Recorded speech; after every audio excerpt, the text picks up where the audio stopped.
Hello అందరికీ. వేప చెట్టు గురించి చాలా మందికి తెలుసు. కానీ ఈ వేప చెట్టు వల్ల ఎన్ని యూజెస్ ఉన్నాయో మీకు తెలుసా?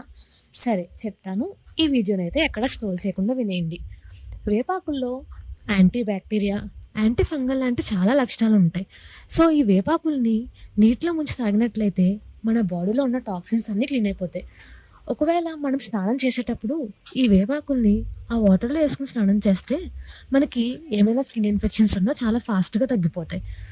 దీన్ని హెయిర్ ఆయిల్‌గా చేసుకొని హెయిర్‌కి అప్లై చేసుకుంటే, ఏమైనా హెయిర్ ఫాల్ ప్రాబ్లమ్స్ ఉన్నా తగ్గుతాయి. లేదా పౌడర్‌గా చేసుకొని ఫేస్‌కి అప్లై చేసుకుంటే, మన ఫేస్ మీద వచ్చే చిన్న చిన్న పింపుల్స్ కూడా తగ్గిపోతాయి.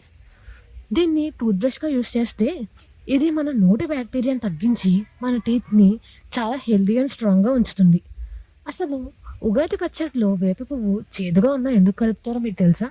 ఇది మన పేగుల్ని అంటే డైజెషన్ సిస్టమ్‌ని చాలా క్లీన్‌గా ఉంచుతుంది. సో, ఇంకేమైనా యూజెస్ మిస్ చేసుంటే కామెంట్ సెక్షన్‌లో కామెంట్ చేసేయండి. ఇలాంటి ఎన్నో ఇంట్రెస్టింగ్ విషయాల గురించి మా ఛానల్‌ని అయితే ఫాలో చేసేయండి. Bye bye.